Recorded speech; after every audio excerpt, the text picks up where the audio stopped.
Welcome to Core Concept HQ, where big ideas are simplified. Today, we're breaking down Alex Hormozi's $100 Money Models, a practical guide to making money smarter and faster. We've all heard the basic business advice, right? Start a business, make a good product, sell it. Simple enough. Yeah, sounds simple. But what's the real difference between a business that's just sort of scraping by, always worried about cash, and one that just blasts past $100 million? Well, it's often not about how great the product is, surprisingly. What the source material we're looking at today, Alex Hormozi's $100 Money Models, really hammers home is that the secret sauce is in the sequence. It's how you actually extract money from the customer. He calls it the money model. Exactly. And this deep tech, it's not just theory, it's like a cookbook, really, full of proven frameworks. And they're designed to fix the #1 killer of small businesses, which is running out of cash before you figure things out. Running out runway, yeah. So, our mission today is to unpack this source material, pull out those actionable models, the ones that can turn, say, losing money on getting customers into a system for profitable, fast growth. Okay. Let's get into it. What I find really compelling is how Hormozi grounds this whole idea. It starts from a place of, well, real failure, painful failure, actually. He talks about sleeping on the floor of his gym. The concrete bedroom. Yeah, his concrete bedroom. Totally terrified, his business failing. He'd blown his last dollars on this $39 6-week special marketing thing. Which wasn't working. Not at all. He was just bleeding cash, making way less than he spent. But he wasn't quite bankrupt yet, just heading there fast. That really sets the scene, doesn't it? The high stakes. He didn't just need better profit margins. He needed cash now, speed. Exactly. And the big insight, the epiphany, it didn't come from some fancy consultant. It came from the guy who owned the storage unit place across the street. Ah, the storage unit story. That's classic. It really is.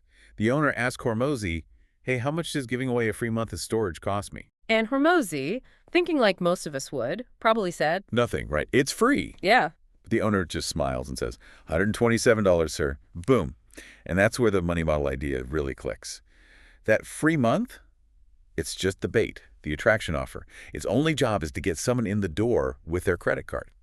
Okay, let's trace that sequence because it's pretty clever. So the customer comes in for the free month. Right. And immediately, boom, offer number 2. You need our special high security lock for $47. Your lock won't work here. Solves the security problem the unit itself created. Okay, so they've got the lock. What's next? Then comes the stuff for the process of moving. Boxes, tape, markers, solving the getting organized problem. Then maybe dollies, hand trucks, or even connecting them with movers, solving the physical moving problem. Often through an affiliate deal. Makes sense. They need that stuff right then. And the kicker, insurance. Oh, with our special lock, you're eligible for $100,000 coverage for just $10 a month extra. It all flows logically from the initial free offer. So, offer #1, the free month, is just the hook. The money model itself is that deliberate sequence, finding every single chance to solve the next problem the customer has right there on the spot. That's it, exactly. And the core goal, it's simple, but honestly quite radical for many businesses. Make more money from customers than it costs to get them. And this is crucial. Do it fast. Fast, like within 30 days, ideally. Yeah, that's the benchmark he pushes for. If you can get all your acquisition costs back, plus profit, within 30 days, you can immediately take that cash, reinvest it, get the next customer. And suddenly cash isn't your limitation anymore. Growth isn't blocked by lack of funds. We see this everywhere once you look for it. The car rental example is perfect. You see a $19 a day rate advertised. But nobody actually pays $19 a day, do they? It always ends up closer to $100. Always. Because of the sequence. Think about it. Offer 1, the agent sizes you up. Maybe you're a big guy renting a tiny car. Sir, perhaps you'd be more comfortable in an SUV. That's the vehicle upgrade. High margin solves a problem you maybe didn't even consciously register. Okay. Upgrade accepted or declined. What's next? Then they hit you with the time anxiety. Offer 2. Worried about traffic or missing your flight? Add our late return option. Solves that flexibility problem, that little nod of stress about getting back on time. Yeah. Definitely felt that one. We all have. Then comes insurance. Offer 3, the big one, premium insurance. Solves the, oh God, what if I scratch it? Fear. Big margin there too. And if you say no to that? Then comes offer 4, the immediate downsell. Okay, no problem, but you'll need our minimum insurance.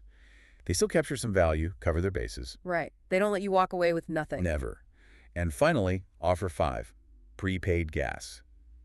Don't want the hassle of filling up before you return, just prepay the gas now.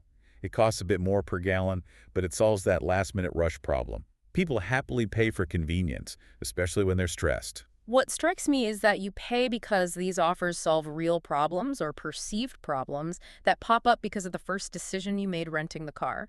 That's the elegance of a good model. And this really highlights the difference Hormozi draws between good and bad models. Bad models, they're like a slow, leaky faucet of profit. You spend $100 on marketing, maybe get $50 back quickly. And then wait, 6 months, a year, 2 years sometimes just to break even on that one customer. Exactly. And if your payback period is, say, 24 months, well, you either need a pile of cash sitting around or investors to survive that gap. Yeah. That's Hormozi's option, #1. Wait and pray. It's how so many businesses die. They just starve waiting for the cash to come back. So option #2, the good model. Option #2 is about generating cash fast, usually within that first 30 days. That lets the business reinvest right away, grow on its own terms.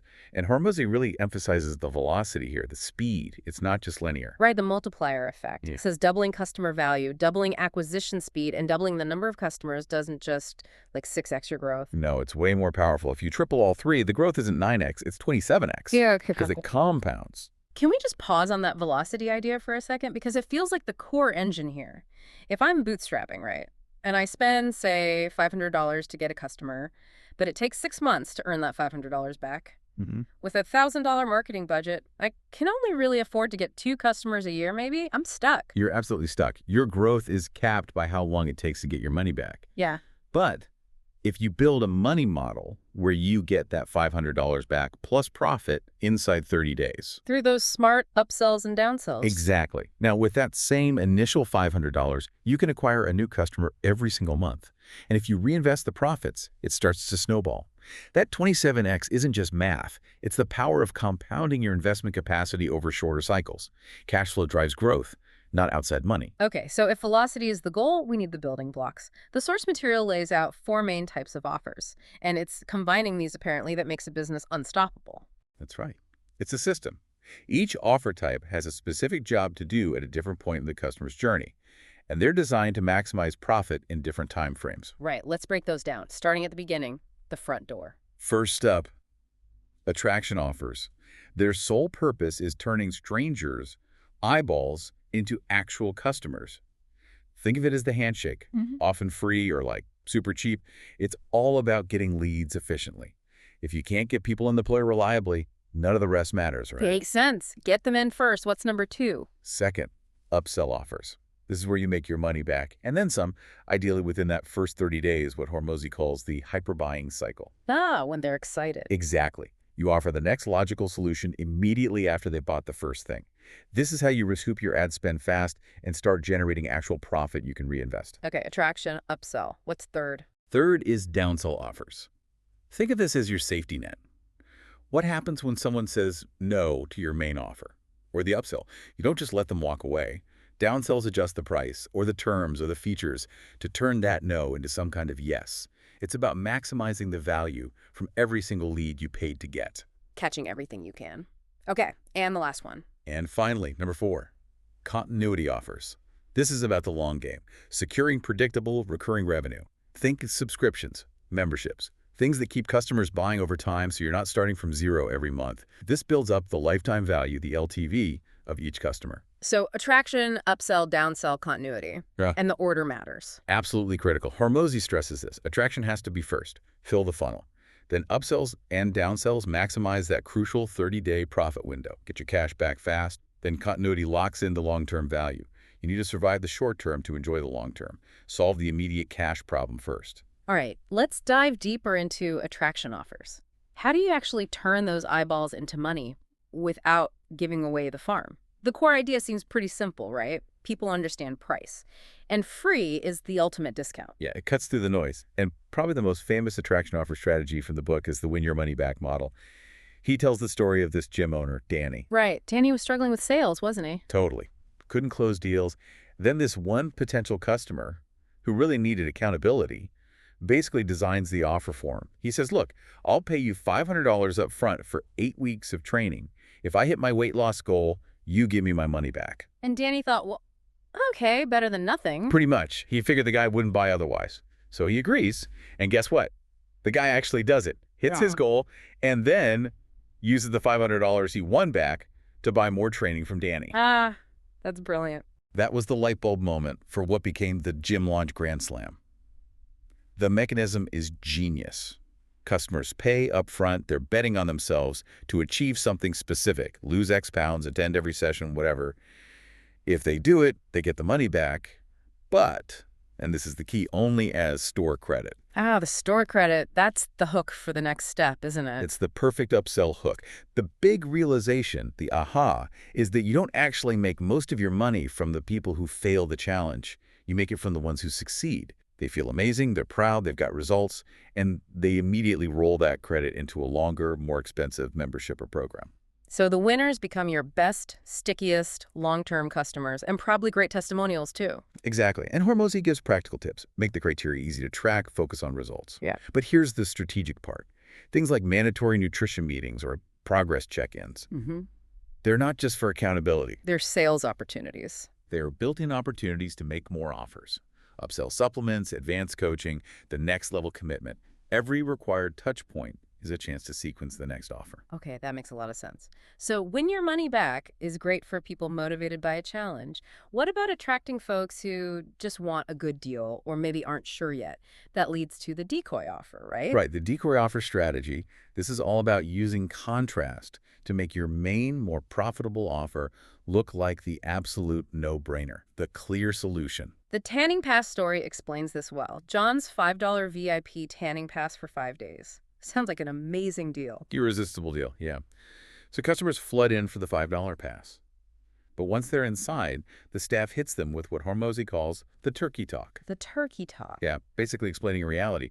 Look, to build a safe base tan without burning, you really need 5 to 10 sessions spread out over a few weeks. 5 days just isn't enough. Ah, so it creates that moment of realization, oh, this cheap thing won't actually get me what I want. Precisely. It creates cognitive dissonance. They're forced to see the gap between the cheap offer and the real solution. And right then, the staff presents the premium option. Why keep buying $25 day passes when our members get unlimited tanning for just $19.99 a month? Suddenly, the membership looks like amazing value. The $5 pass was just the decoy to get them there. So the decoy should be deliberately limited. Yeah, intentionally basic. Fewest features, maybe no guarantee. It needs to highlight what's missing compared to the premium option, which should be loaded with value. Unlimited access, maybe coaching, results guaranteed. The contrast makes the premium choice easy. And Hormozi suggests a way to even skip the decoy sometime. Yeah, pretty assertive sales tactic. If someone comes in asking only for the cheap decoy, you stop them. You ask directly. Let me be clear. Are you here just for free stuff, or are you actually looking for lasting results? Ooh, that puts him on the spot. It does. And when they say, well, I want results, of course, you pivot immediately. Great. Then let's talk about our premium program, because that's designed for results.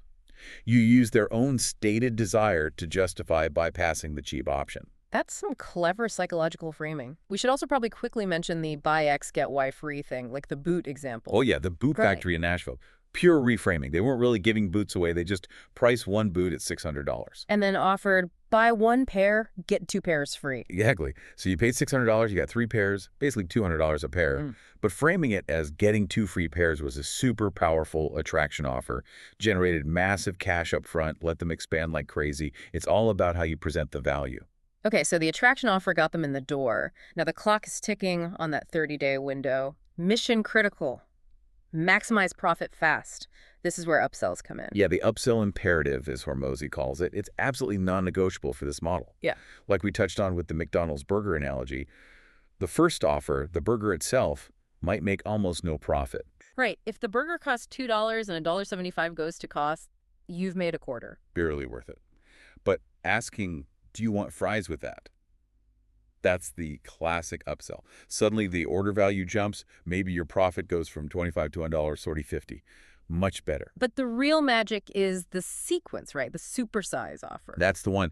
Asking to supersize the meal, maybe adding a drink too, that's the full upsell sequence. It can take the profit on that transaction from a measly $0.25 all the way up to $3. That's a massive jump. All by solving the next logical problems, more hunger, thirst, right after they committed to the burger. Upsells are truly where the profit is made in these models. Okay, so the most common type is the classic upsell, solving the next immediate problem, the X without Y structure. Exactly. The fur coat story is a great and slightly quirky example. This dealer offered free earmuffs if you stored your fur coat with him for the summer. Okay, nice little bonus. But then comes the immediate logical problem. What do you do with the free earmuffs? You don't need them in the summer either. So the upsell was, No problem, we can store those earmuffs for you too, for just $30. Perfect X without Y. You got the free thing, X, but now you need storage for it, Y.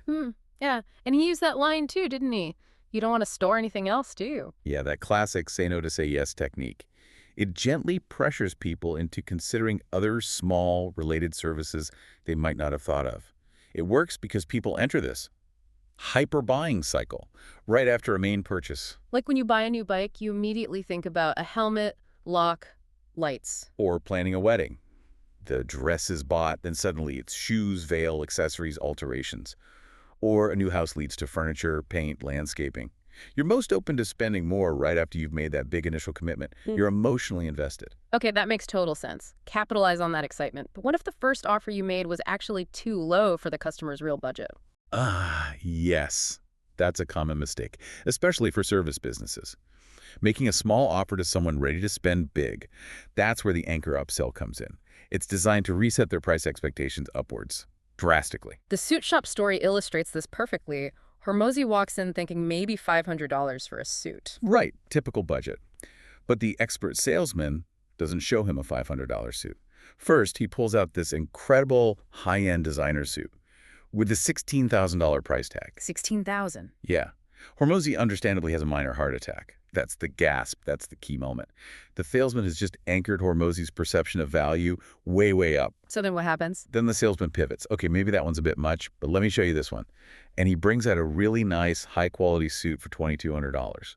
Now, compared to $16,000, $2,200 seems Like a bargain, even though it's still way more than the original $500 budget. Exactly. He ended up spending 5 times what he planned, but felt like he got a great deal because his anchor was set so high. So the rule is, anchor 5x to 10x higher than your actual target offer. That's the guideline. And crucially, the main offer you pivot to must have the same core benefit as the anchor. If the anchor was a high-quality suit, the main offer also needs to be a high-quality suit, just maybe without some bells and whistles. You can't anchor with a suit and then sell them a tie. Got it. Okay, third upsell type. The rollover upsell. This apparently solved a big churn problem for Hormozi's gyms. Huge problem. Remember the Win Your Money Back challenge? He was literally giving successful clients $600 in cash. Right. And they take the cash, use it for maybe 3 free months of membership, and then quit. He was losing money and getting 0 long-term customers out of his winners. Ouch. So how did the rollover fix it? His friend Justin, another gym owner, showed him the way. When someone won the $600 challenge at Justin's gym, they didn't get cash or just free months. Justin rolled over the $600 winnings as a credit towards a full 12-month membership. So instead of 3 free months, it became a discount. Exactly. Maybe it made the 200-month membership only $150 a month for the first year. $600 divided by 12 months is $50 off per month. The customers still felt rewarded they got $600 off, but they were immediately locked into paying recurring revenue for a whole year. That is so much smarter. They feel like a winner, they have skin in the game, but the business gets predictable income. Totally. And this rollover idea is super flexible. You can use it to bring back old customers, come back and we'll apply your last payment as credit towards this new program. You can use it to save an unhappy customer. Instead of a refund, how about we roll that value over into our premium service?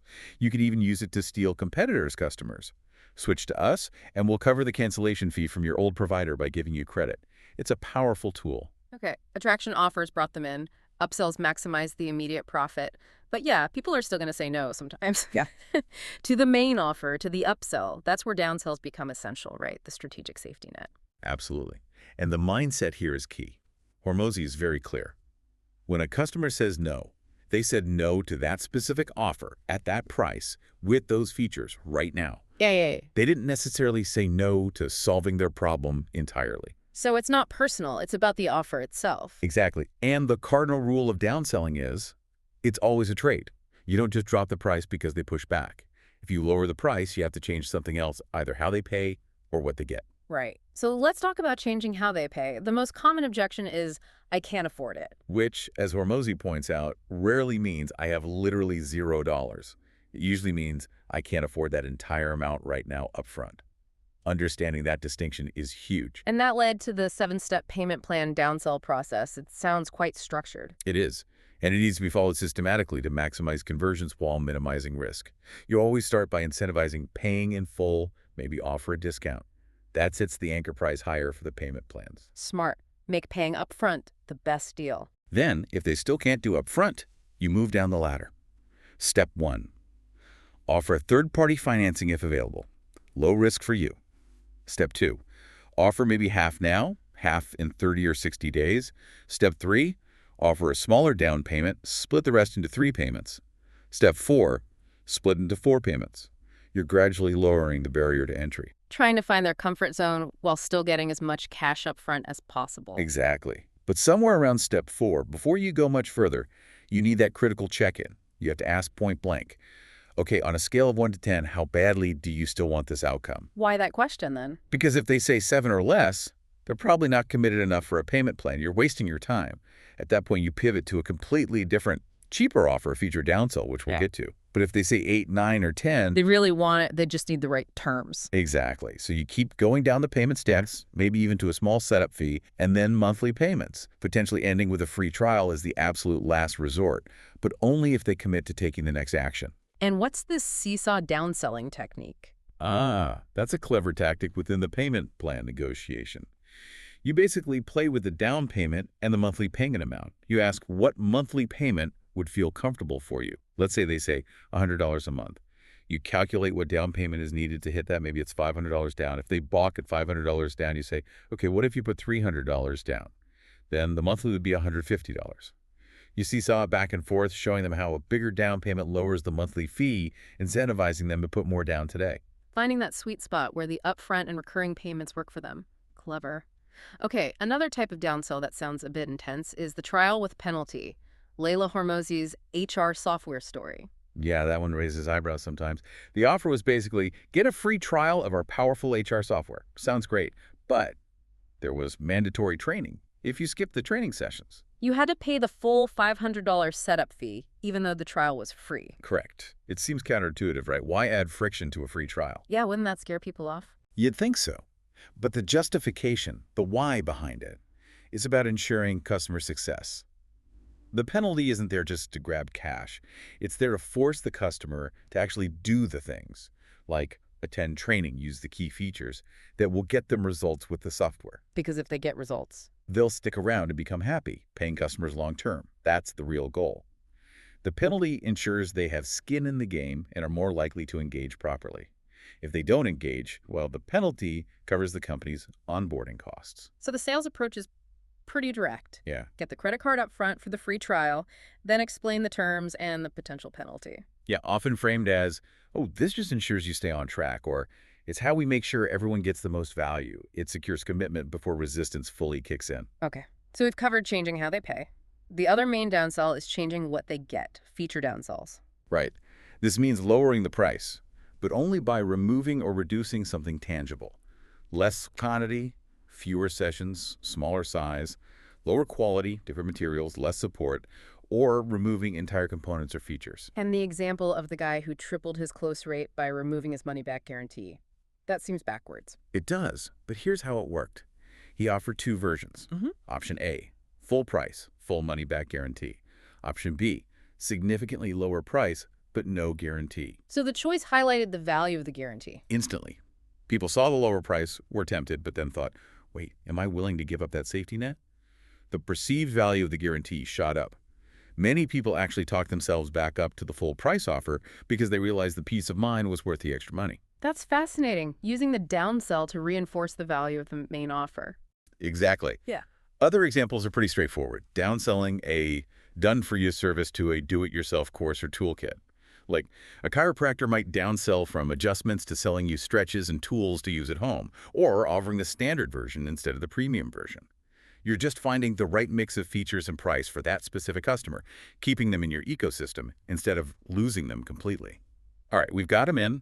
Maximize the upfront cash, caught the nose with downsells. Now it's about the long haul. Building sustainable, predictable revenue. That's continuity offers. Hormozi uses that great quote from his mentor, John. You can shear a sheep for a lifetime, but you can only skin it once. Exactly. Continuity is about shearing, getting recurring value over time rather than just a one-off transaction. Subscriptions, memberships, retainers, this builds that crucial lifetime value, LTV. And speaking of maximizing value, this section has what might be the most immediately actionable, almost sneaky tactic in the whole book. The cash velocity insight that adds 8.3% pure profit. Oh yeah, this one is brilliant in its simplicity. And it's pure math. Hormozi strongly advises businesses to stop billing monthly. Instead, bill weekly, bi-weekly, or, most commonly, every 4 weeks. Why every 4 weeks instead of monthly? Because there aren't 12 4-week periods in a year. There are 13. 52 weeks divided by 4 is 13. Right. I never really thought about that discrepancy. Most people don't. So let's say your service is $100 a month. That's $1,200 a year. Simple. But if you bill $100 every 4 weeks... You collect 13 payments over the year, Yeah. which is $1,300. Exactly. You've just increased your annual revenue by $100, which is 8.33%, for the exact same perceived price point to the customer. They still think about $100 a month. And that extra 8.3% revenue, that's basically pure profit, isn't it? Pretty much. If your business normally runs on, say, a 20% net margin, adding 8.3% to the top line can boost your actual profit by something like 41.5%. It's a massive lever for profitability and cash velocity just by changing your billing cycle. Definitely something for people to look at. Wow. Okay, so beyond the billing cycle, what are the main continuity offer types? First up is continuity discount offers. The trash man story. Yeah, this neighbor of his built a commercial trash removal business. His big offer to land contracts was commit to 5 years of paid service and get the first year completely free. That's a big upfront commitment from the client, but locks in huge long-term revenue for the business. Right, but how you apply that discount matters. Hormozi outlines 4 ways. You could give the free year up front, but that's risky, high chance of churn. Better is to make them earn it, apply the free time at the end of the paid commitment. Okay, less risk. What are the other two? Spreading the discount over time is often good, maybe 15th off each year. That keeps cash flowing consistently. Or apply the discount only after they've made 1 or 2 full payments. That covers your acquisition cost and makes sure their payment method is valid before you give away free value. And how do you handle cancellations with these long commitments? The simplest way. Make the cancellation fee equal to the total discount they received by committing. They want out early. Fine. But they have to pay back the value of the deal they got. Makes sticking around the easier financial choice. Makes sense. Next, continuity bonus offers. This seems less about discounting the membership and more about highlighting a big bonus. Exactly. Instead of selling the 100-month membership directly, you sell the free access to a high-value bonus, like a $1,000 standalone course or program that they get by joining the membership. So the perceived value shifts to the bonus. Get this amazing $1,000 thing for free just by trying our 100-month membership. Precisely. It feels like a much better deal. Then you can stack even more bonuses for staying VIP access, exclusive content, better service times, making the core membership almost irresistible, maybe even leading to upsells, like paying for a full year upfront to lock in all the benefits. Okay, and the last main type is the waived fee offer. This sounds like it's aimed at creating serious stickiness. It is. This is often used for higher ticket services or software. You give the customer 2 choices. Option 1. Pay a hefty setup fee up front, maybe 3x to 5x the monthly rate, but have the flexibility of month to month. Option 2. We waive that entire large setup fee if you commit to a 12-month contract. And most people hate big upfront fees. So they overwhelmingly choose the 12-month commitment to avoid the fee. Now fast forward a few months. If they think about quitting, they realize they'd have to pay that big waived fee back. Suddenly the cost of quitting is higher than the cost of just staying another month. Ah, the friction keeps them there. Especially useful if the service takes time to show results. Exactly. It buys you the time needed for the customer to see the value, making them much less likely to churn prematurely just because they had to pay a big fee they wanted to avoid. Okay, we've unpacked all 4 offer types: attraction, upsell, downsell, continuity. The final piece is putting it all together, actually building your model. And the key message seems to be, don't try to do it all at once. Absolutely critical. Hormozi uses his own gym launch journey as the prime example. That sophisticated model wasn't built overnight. It evolved in stages. funded by the cash generated at each previous stage. Right. He started basically broke. So stage A was just about survival, getting cash fast. Yeah, he relied heavily on that decoy offer structure, like the free DIY plan, to get leads, then immediately hit them with a big anchor upsell, the 16-ton-K licensing program. That generated the big cash injections he needed just to keep the lights on and reinvest. Okay, cash flow stabilized. What was stage 2? Stage 2 was about improving profit velocity and retention. Once he had leads coming in consistently, he layered in the classic upsells, like the higher tier, 42K a year, Jim Lord's coaching, and really systemized that 7-step payment plan downsell to make sure almost every interested lead turned into some form of revenue. Maximizing the value of each lead. And stage 3? Stage 3 was optimization and long-term value. Adding more sophisticated upsells like a full menu of options, more nuanced feature downsells to catch every objection, and crucially implementing things like the 4-week billing cycle for continuity to really maximize LTV and predictability. So that evolution maps directly onto the growth stages most businesses should follow. Pretty much, Hormozi lays it out. 1. First, figure out how to get customers reliably. Attraction. 2. Second, make sure those customers pay for themselves quickly. Upsells, downsells. 3. Third, make sure they generate enough profit to pay for other new customers. More upsells, downsells, reinvestment. 4. And finally, maximize their long-term value. Continuity. Each stage has to work before you move to the next. You can't skip steps. Which leads right into those final core principles he emphasizes. First, perfect one offer at a time. Yeah, resist the urge to build the entire complex machine day one. You'll likely break your business trying. Nail the attraction offer. Then add an upsell. Get that working. Then maybe a downsell. Build it piece by piece correctly, not just quickly.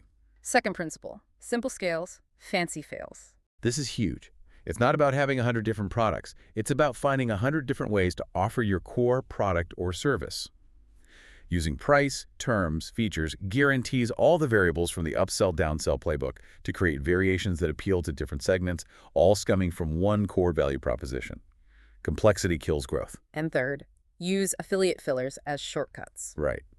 If there's a logical next step or related product your customers need, but you don't want the headache of creating and managing it yourself, like supplements for a fitness coach, find an affiliate partner. So you sell their product, make a commission, and fill that gap in your sequence without adding operational complexity. Exactly. It lets you complete your money model faster and offer more value without getting bogged down in things outside your core expertise. And the ultimate promise of all this? Eliminate cash as the bottleneck to your growth. Once you have a system where you reliably make your money back, and then some, from a new customer within that 30-day window, you're essentially printing your own growth capital. You can pour money into ads knowing it'll come back quickly and scale as fast as your operations can handle. Financial freedom for the business itself. That really is a powerful framework. It reframes the whole idea of business finance away from just margins and towards the speed and sequence of cash flow. So, a money model. It's really that strategic sequence of offers, solving the next problem, turning cash constraint into a cash engine.